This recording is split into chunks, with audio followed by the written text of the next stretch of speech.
साथ बोलिए।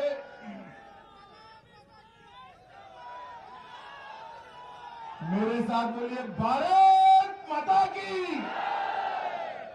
अरे भाई, हरैया वालों की आवाज को क्या हुआ है? भगवान राम की भूमि से हरैया वाले ऐसी आवाज होती है क्या? मोदी जी तक, दिल्ली तक आवाज जानी चाहिए। दोनों हाथ उठाइए, उठाइए सभी लोग दोनों हाथ।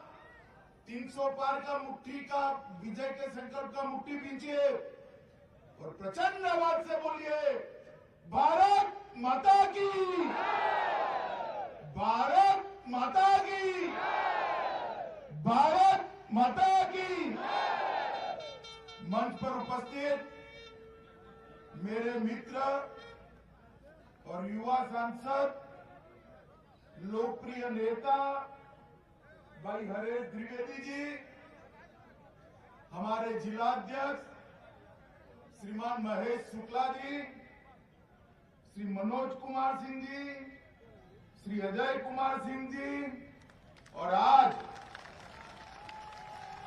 हरैया की इस बड़ी सभा में आए हुए मेरे प्यारे भाइयों, बहनों, माताओं और मेरे जिगर के टुकड़े जैसे युवा मित्रों। कुछ दिन पहले बस्ती आया था मैं, खेलकुंभ था, मगर शाम को हेलीकॉप्टर जल्दी उड़ना था, ज्यादा रुक नहीं सकता। ये हमारे हरीश भाई है, हमें बुलाते ही नहीं है तो आए कहां से भाई? मगर इस बार चुनाव है तो आपके यहाँ आने का मौका मिल गया। हरैया वालों को मिलकर मन को बहुत बहुत आनंद होता है। ये जो भूमि है,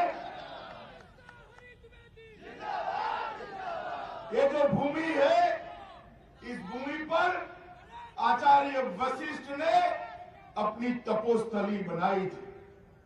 भगवान राम और लक्ष्मण, इनको राम और लक्ष्मण बनाने की शिक्षा यही हरैया और बस्ती की भूमि पर दी गई। संत कबीर ने शरीर छोड़ने के लिए भी यही भूमि को पसंद किया और गोरखनाथ जी ने भी यही भूमि को पसंद किया। मित्रों, पवित्र भूमि है, इस भूमि को प्रणाम कर कर मैं मेरी बात की शुरुआत कर रहा था।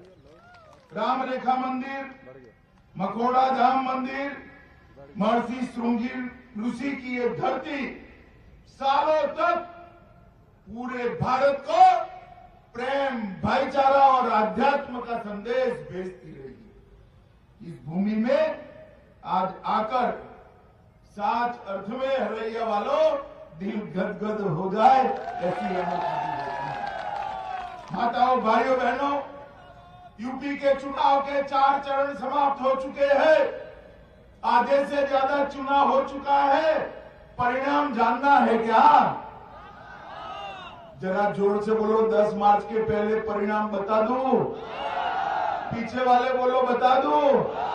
दाहिने कोने वाले बोलो बता दूं? माताएं बोले बता दूं क्या?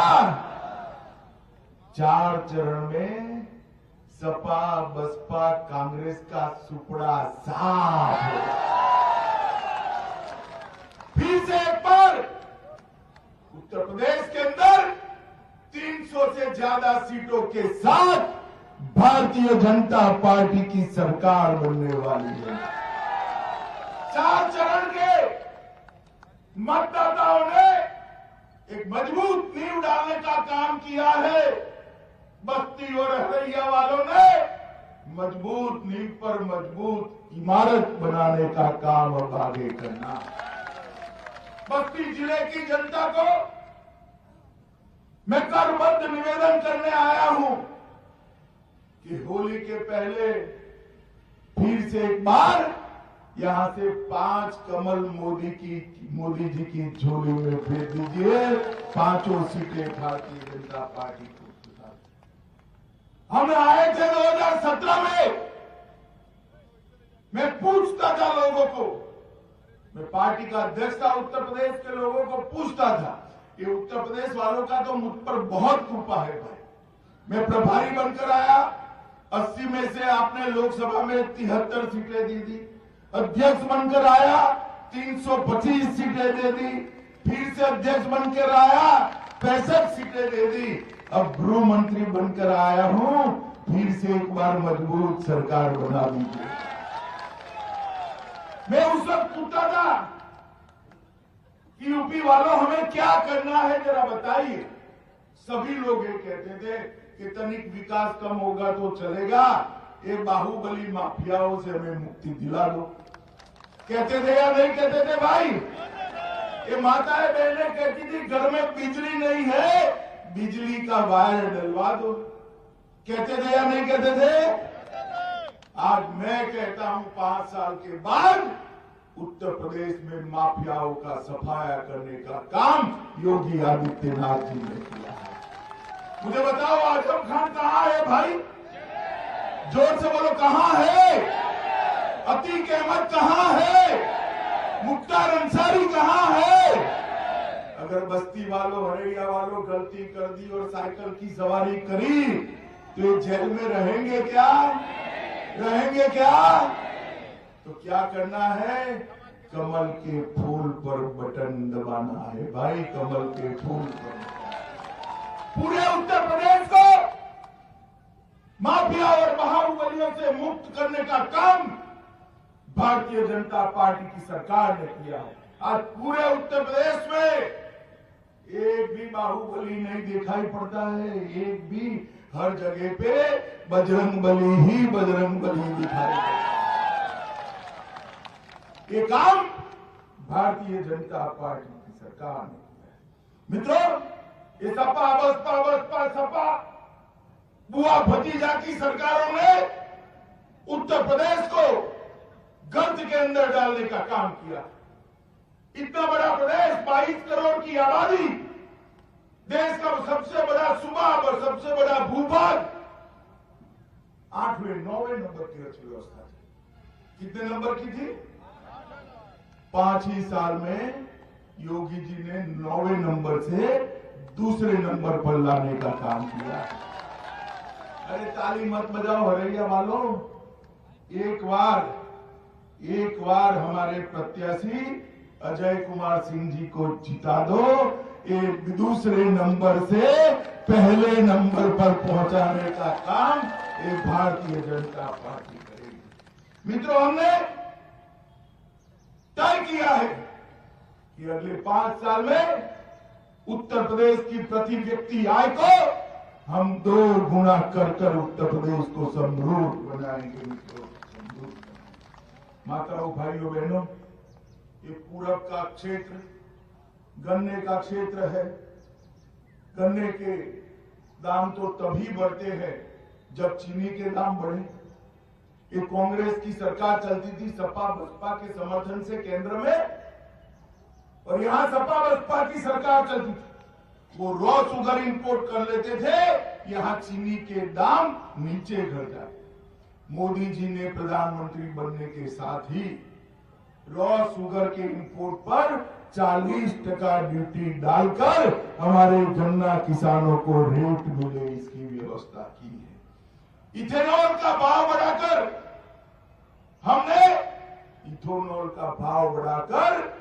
हमने गन्ना किसानों का भला करने का काम किया है। सपा के शासन में बस्ती और मुंडरेवा शुगर मिलें बंद हो गई थी।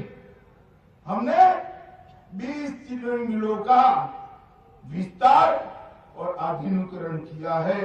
पिपराइच और मुंडरेवा में नई चीनी मिलें लगाकर किसानों को अपना गन्ना बेचने का नया स्थान दिया है। 20 चीनी मिलों का विस्तार करने का काम किया है। 1,57,000 करोड़ रुपया, 1,57,000 करोड़ रुपए का भुगतान करने का काम ये भारतीय जनता पार्टी की सरकार ने किया है। एक और सपा बसपा के 15 साल में 1,32,000 करोड़ और दूसरी ओर भाजपा के 5 साल में 1,57,000 करोड़ रुपया। ये कितना बड़ा बढ़ोतरी करने का काम मित्रों ये भारतीय जनता पार्टी की सरकार है। 2,57,00,000 किसानों के बैंक अकाउंट में हर साल 6,000 रुपया मोदी जी डायरेक्ट भेज देते हैं। भाई डायरेक्ट भेजते हैं 47,000 करोड़ रुपया, अरे सॉरी माफ करना, 42,000 करोड़ रुपया मोदी जी ने अब तक भेजा है। गेहूं और धान की खरीदी 1,41,000 करोड़ रुपया की गेहूं और धान की खरीदी कर सीधा किसान के बैंक अकाउंट में पैसा भेजने का काम ये भारतीय जनता पार्टी की सरकार ने किया है। मित्रों, मैं आज को बताने आया हूं, ये पूरा पूर्वांचल 2 चीजों से बड़ा परेशान था। एक मच्छर से थे या नहीं थे, जोर से बोलो भाई, और दूसरा माफिया में मच्छर और माफिया दोनों का सफाया करने का काम ये भारतीय जनता पार्टी की सरकार है। दिमागी बुखार से हजारों की संख्या में बच्चे मारे जाते थे। भारतीय जनता पार्टी ने सर्वाधिक प्रभावित सभी जनपदों में पीडियाट्रिक वार्ड बनाए, आईसीयू बनाए और दिमागी बुखार के इलाज के सेंटर स्थापित करने का काम किया। हर घर को शौचालय दिया। उत्तर प्रदेश में 2,40,00,000 माताओं को शौचालय देने का काम ये भारतीय जनता पार्टी की सरकार ने। जो सफाई अभियान गया, सफाई का संस्कार जो मोदी जी ने नीचे तक करा, इसके कारण पूरे पूर्वांचल में से दिमागी बुखार घूम होने लगा है मित्रों। और जापानीज बुखार में, दिमागी बुखार में कमी 95% से ज्यादा कमी ये भारतीय जनता पार्टी की सरकार है।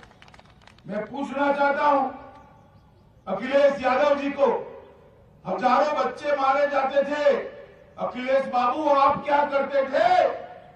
आप गर्मियों में परिवार के साथ लंदन में सैर मनाते थे, सैर मनाते थे। मित्रों, ये लोग उत्तर प्रदेश का भला नहीं करते। मोदी जी ने पूरे पूर्वांचल को स्वास्थ्य का हब बनाने का काम किया। वाराणसी में मदन मोहन मालवीय कैंसर सेंटर बनाया, होमी बाबा कैंसर हॉस्पिटल लोहारतारा का संचालन किया। गोरखपुर में एम्स थोड़े ही समय में लोकार्पण होगा। बीआरडी मेडिकल कॉलेज में सुपर स्पेशलिटी ब्लॉक का निर्माण किया। सिद्धार्थनगर, प्रतापगढ़, देवरिया, गाजीपुर, मिर्जापुर और जौनपुर में मेडिकल कॉलेज बनाए और अब सरकार बनने के बाद पहले ही साल में इस बस्ती में भी मेडिकल कॉलेज बनाने का भारतीय जनता पार्टी ने नहीं, इसके अलावा एक बनेगा बच्चों की स्पेशलिटी वाला एक 300 बेड और मेडिकल कॉलेज बनाने का निर्णय भारतीय जनता पार्टी ने।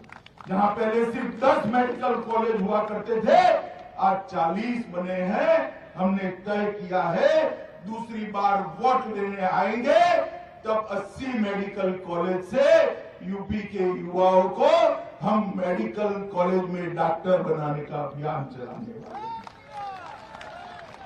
समाजवादी पार्टी और बसपा ने घोटाले के गड्ढे दिए थे। हमने 42 लाख गरीबों को घर देने का काम किया। उन्होंने परिवारवाद के स्पीड ब्रेकर लगाए थे। हमने 1,41,00,000 माताओं के घर में बिजली मुफ्त पहुंचाकर उजाला पहुंचाने का काम किया है। उत्तर प्रदेश आज पूरे देश में नंबर 2 का राज्य बन चुका है। मित्रों, जातिवाद को समाप्त करने का काम ये भारतीय जनता पार्टी की सरकार ने किया। हरैया और बस्ती क्षेत्र के 10,000 से ज्यादा किसानों को इसका लाभ मिला है। ऋण माफी के अंतर्गत 64,000 किसानों का 290 करोड़ का ऋण माफ हो गया। और मैं अभी बताने आया हूं एक बार फिर से भाजपा सरकार बना दो, किसानों को 5 साल तक बिजली का बिल ही नहीं भरना है, बिजली मुफ्त करना।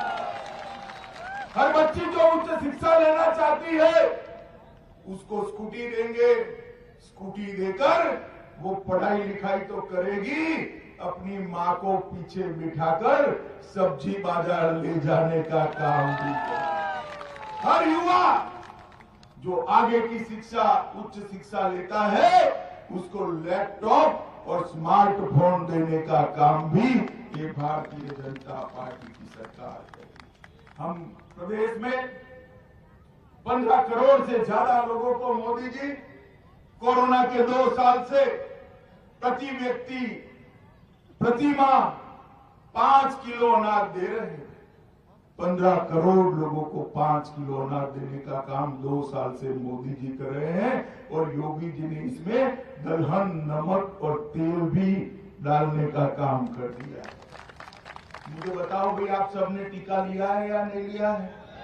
जरा जोर से बोलो, टीका लिया है या नहीं लिया है? सबने लिया है ना? जब मोदी जी वैज्ञानिकों का अभिनंदन करते थे, टीका जब उन्होंने ढूंढ लिया, ये अखिलेश कहते थे टीका मत लीजिए, ये मोदी टीका है। और 10 दिन के बाद अंधेरे में जाकर खुद ले आए डरकर टीका। अच्छा है आप अखिलेश का मानते नहीं हो, वरना जो मानकर टीका न लिया होता तो तीसरी लहर में सलामत रहते क्या? भाई बताओ, रहते क्या? मोदी जी ने देश के 130 करोड़ लोगों को टीका लगाकर उनकी सुरक्षा का सुदर्शन चक्र उनके इर्द गिर्द घुमाने का काम देश के प्रधानमंत्री नरेंद्र मोदी जी ने किया है। मित्रों, 1,30,000 घरों में हरैया और बस्ती में मुफ्त बिजली पहुंचाने का काम मोदी जी ने किया है और हरैया बस्ती में 2 लाख से ज्यादा लोगों को गोल्डन कार्ड लेकर 5 लाख तक की सभी स्वास्थ्य की सुविधाएं फ्री ऑफ कॉस्ट मिली। राजकीय पॉलिटेक्निक महिला कॉलेज का उद्घाटन मुंडरेवा में हुआ है। ताप्ती धाम मंदिर का पुनरुद्धार कर उसको पर्यटन स्थल भी घोषित किया है। मित्रों, सबसे बड़ा काम मोदी जी ने अगर किया है तो देश को सुरक्षित करने का काम किया है। मुझे बताओ माताओं, भाइयों, बहनों, ये सपा बसपा के समर्थन से कांग्रेस की सरकार चलती थी, सोनिया मनमोहन सिंह सरकार चलाते थे। ये पाकिस्तान से घुसकर आलिया मालिया जमालिया आते थे, हमारे जवानों के सर काट कर ले जाते थे और दिल्ली से उठने वो डरते थे, अपनी वोट बैंक से डरते। मोदी जी प्रधानमंत्री बने, बस्ती वालों ने हरीश को जिता दिया, मोदी जी प्रधानमंत्री बने और फिर उरी और पुलवामा में हमला करने की गलती पाकिस्तान ने कर दी। उनको लगा कि अब क्या होने वाला है, पहले तो कुछ होता नहीं था। वो भूल गए कि अब कांग्रेस की सरकार नहीं है, भारतीय जनता पार्टी की सरकार है और अब मनमोहन सिंह प्रधानमंत्री नहीं है, नरेंद्र मोदी जी है। 10 ही दिन के अंदर सर्जिकल स्ट्राइक और एयर स्ट्राइक कर पाकिस्तान के घर में घुसकर आतंकवादियों का सफाया करने का काम नरेंद्र मोदी और पूरी दुनिया में एक संदेश भेजा कि भारत की सीमा और भारत की सेना पर आंख उठाकर कोई देख नहीं सकता, वरना धड़ से शीश अलग हो जाता है। ये संदेश नरेंद्र मोदी। माताओं, भाइयों, बहनों, आप मुझे बताओ, ये कश्मीर भारत का अभिन्न अंग है या नहीं? जोर से बोलो, है या नहीं? कश्मीर हमारा है या नहीं? 70 साल से सपा बसपा कांग्रेस जैसे बच्चे को गोदी में बिठाए रखते हैं, एक धारा 370 को संभाल कर बैठी थी। 5 अगस्त 2019 को मोदी जी ने देश की पार्लियामेंट में एक बिल लाया, धारा 370 हटाने का। ये अखिलेश खड़े हो गए, मुझे बताने लगे कि गृह मंत्री जी, धारा 370 अगर हटी तो देश में खून की नदियां बहेंगी। अरे अखिलेश बाबू किसको डराते हो भाई, हम डरने वालों में से नहीं है। अखिलेश बाबू धारा 370 हट गई, 35 से हट गई। खून की नदियां छोड़ो, किसी की कंकर चलाने की भी हिम्मत नहीं। मोदी जी ने हमारे कश्मीर को हमेशा के लिए भारत माता का मुकुट बनाने का काम कर दिया है मित्रों। अब कश्मीर हमेशा के लिए भारत का है। मेरे युवा शादी करे और कश्मीर हनीमून पर चले जाए, कोई रोकने वाला नहीं है। आप लोगों माताओं भाइयों बहनों, ऐसे काम भारतीय जनता पार्टी के अलावा कोई नहीं कर सकता, केवल और केवल भारतीय जनता पार्टी कर सकती है। उत्तर प्रदेश में 22 से ज्यादा यूनिवर्सिटी बनाई, 40 मेडिकल कॉलेज बनाए, 27 इंजीनियरिंग कॉलेज बनाए, 26 नर्सिंग कॉलेज बनाए, 5 एक्सप्रेसवे बनाए, 11 हवाई अड्डे बनाए। उत्तर प्रदेश के हर घर में 24 घंटा बिजली भेजने का काम ये भारतीय जनता पार्टी ये काम सपा बसपा कांग्रेस नहीं कर सकती। वो तो जातिवाद के आधार पर खंड खंड करने का काम करेंगे। मोदी जी हमेशा कहते हैं विकास का मतलब है सबका साथ सबका विकास, सभी का विकास। सपा आएगा तो एक ही जाति का विकास होगा, बसपा आएगी एक ही जाति का विकास होगा। अखिलेश के चश्मे में 2 ग्लास है, एक में से एक जाति दिखाई पड़ती है, दूसरे में से एक ही धर्म दिखाई पड़ता है। भारतीय जनता पार्टी सबका विकास करे। मुझे बताओ ये सपा बसपा आएगा तो आपका भला होगा क्या? आपका भला होगा? जोर से बोलो होगा? वो केवल और केवल कमल फूल की सरकार कर सकती है। माताओं भाइयों बहनों, हमारे ठाकुर साहब खड़े हैं, उनको प्रचंड बहुमत से जिताइए। बताओ उनको विधायक बनाकर भेजोगे? अरे जोर से बोलो, ऐसे क्या बोलते हो? भेजोगे क्या? कमल के निशान पर बटन दबाओगे? 300 पार वाली सरकार बनाओगे? योगी जी को मुख्यमंत्री बनाओगे? मोदी जी के हाथ मजबूत करोगे? बस्ती की 5 सीट जिताओगे?